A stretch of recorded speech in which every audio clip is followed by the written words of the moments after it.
ایک دفعہ کا ذکر ہے، کسی شہر میں ایک چھوٹی سی لڑکی رہتی تھی۔ لڑکی بہت خوبصورت تھی۔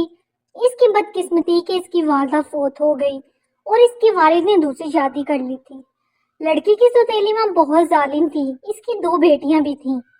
یہ تینوں بیچاری لڑکی پر بہت ظلم کرتی اور اس کی تحقیر کا موقع ہاتھ سے نہ جانے دیتی۔ تینوں اسے سنڈریلا کے نام سے پکارتی۔ کچھ ہی دن بعد سب اس کو سنڈریلا کے نام سے بلانے لگے، یہاں تک کہ اس کے والد کو بھی اس کا اصلی نام یاد نہ رہا اور وہ بھی سنڈریلا ہی کہہ کر بلانے لگا۔ ایک روز ان کے گھر شاہی محل سے دعوت نامہ آیا۔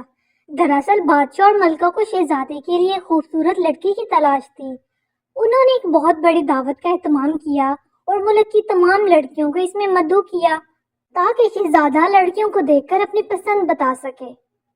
دعوت نامہ دے کر سنڈریلا کی دونوں سوتیلی بہنوں نے اس پر خوب طنز کیا اور کہنے لگی، تم تو اس دعوت میں نہیں جا سکو گی کیونکہ نہ تو تمہارے پاس اچھے کپڑے ہیں اور نہ ہی تم اتنی خوبصورت ہو کہ اس شاندار تقریب میں جا سکو۔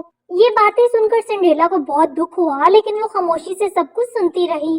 آخرکار دعوت والے دن دونوں سوتیلی بہنوں نے سنڈریلا کو کہا کہ وہ دعوت میں جانے کے لیے تیار ہونے میں ان دونوں کی مدد کرے۔ سنڈریلا نے دونوں کی تیاریوں میں مدد کی۔ بہت سا میک اپ کر کے اور نئے کپڑے پہن کر بھی وہ اتنی اچھی نہیں لگ رہی تھی جتنی سنڈریلا اپنے پرانے کپڑوں میں بغیر میک اپ کے تھی۔ یہ دیکھ کر دونوں بہنیں غصے میں پاؤں پٹکتی شاہی محل کی طرف چل گئی۔ ان کے جانے کے بعد سنڈریلا اداس اور غمگین بیٹھی تھی کہ ایک پری اس کے پاس آئی اور بولی، میں تمہاری نگہبان پری ہوں، تم اداس مت ہو، تم ضرور شاہی محل والی دعوت میں جاؤ گی۔ سنڈریلا نے کہا، یہ کیسے ہو سکتا ہے؟ میرے پاس نہ تو اچھے کپڑے ہیں اور نہ ہی کوئی سواری۔ پری نے کہا، تم جلدی سے اپنے گھر کے باغیچے میں جاؤ اور ایک بڑا سا کدو توڑ کر لے آؤ۔ سنڈریلا پری کے کہنے پر اپنے باغیچے میں سب سے بڑا کدو توڑ کر لے آئی۔ پری نے کدو لے کر جادو کی چھڑی لہرائی تو وہ ایک خوبصورت بگھی میں تبدیل ہو گیا۔ اب پری نے کچن سے 2 چوہے پکڑے اور ان کو چھڑی لہرا کر گھوڑوں میں تبدیل کر دیا۔ سنڈریلا کھڑی حیرت سے یہ سب دیکھ رہی تھی کہ پری نے ایک مرتبہ پھر جادو کی چھڑی لہرائی۔ اب سنڈریلا کے جسم پر خوبصورت لباس تھا اور میک اپ ہو چکا تھا۔ پری نے کہا، پیاری سنڈریلا، اب تم فوراً دعوت میں پہنچ جاؤ، اور ہاں دیکھو، رات 12 بجے سے پہلے تم واپس آ جانا کیونکہ اس وقت میرا جادو ختم ہو جائے گا۔ سنڈریلا نے پری سے وعدہ کیا اور شاہی محل کی طرف چل دی۔ محل میں سنڈریلا کی خوب پذیرائی ہوئی۔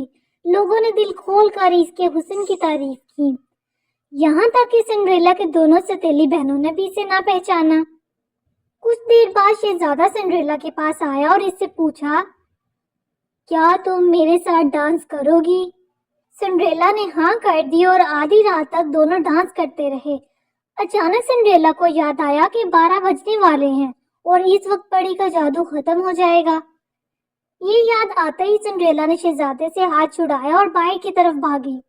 شہزادے نے سنڈریلا کو روکنے کی بہت کوشش کی، لیکن سنڈریلا نے اس کی ایک نہ سنی۔ یہ دیکھ کر شہزادہ بھی باہر کی طرف دوڑا۔ باہر آ کر شہزادہ بہت مایوس ہوا کیونکہ اس کے خوابوں کی رانی وہاں سے جا چکی تھی۔ شہزادے نے یہ نہ دیکھا کہ وہاں ایک غریب لڑکی پرانے کپڑوں میں ملبوس ہاتھ میں بڑا سا کدو لیے کھڑی تھی اور 2 چوہے اس کے ارد گرد بھاگ رہے تھے۔ دراصل رات کے 12 بج چکے تھے اور پری کا جادو ختم ہو گیا تھا۔ شہزادہ مایوسی کے عالم میں محل کے اندر جانے لگا تو اسے شیشے کی طرح شفاف، چمکدار، خوبصورت جوتا نظر آیا۔ اس نے جوتا اٹھا لیا۔ دوسرے دن ہر گھر میں لڑکیاں بیٹھی اس خوبصورت لڑکی کی باتیں بتا رہی تھیں۔ آدھی رات تک شہزادے کے ساتھ ڈانس کیا تھا اور اس کے جانے کے بعد شہزادے نے محفل ختم کر دی تھی۔ سنڈریلا کی سوتیلی بہنیں بھی اس لڑکی کی خوش قسمتی کے متعلق گفتگو کر رہی تھی کہ دروازے پر دستک کی آواز سنائی دی۔ ان میں سے ایک نے دروازے پر جا کر دیکھا تو شہزادہ باہر کھڑا تھا اور اس کے ساتھ ایک ملازم تھا جس نے ہاتھ میں ایک پلیٹ پکڑی ہوئی تھی اور اس پلیٹ میں ایک خوبصورت جوتا رکھا تھا۔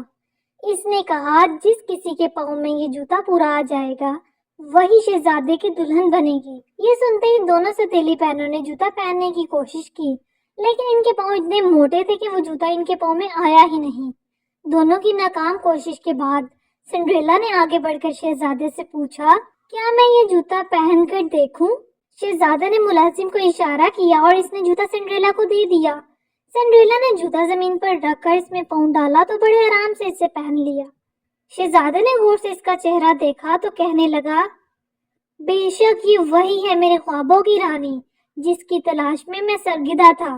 شہزادے نے سنڈریلا سے پوچھا، کیا تم میرے ساتھ شادی کرو گی؟ سنڈریلا نے فوراً حامی بھر لی۔ دوسرے ہی روز سنڈریلا اور شہزادے کی شادی ہو گئی، اور ہاں، اس شادی میں سنڈریلا کے سوتیلی بہنوں نے بھی شرکت کی تھی۔ پیارے بچوں، ویڈیو اچھی لگی ہو تو ویڈیو کو لائک اور شیئر کریں اور اس چینل کو سبسکرائب کریں۔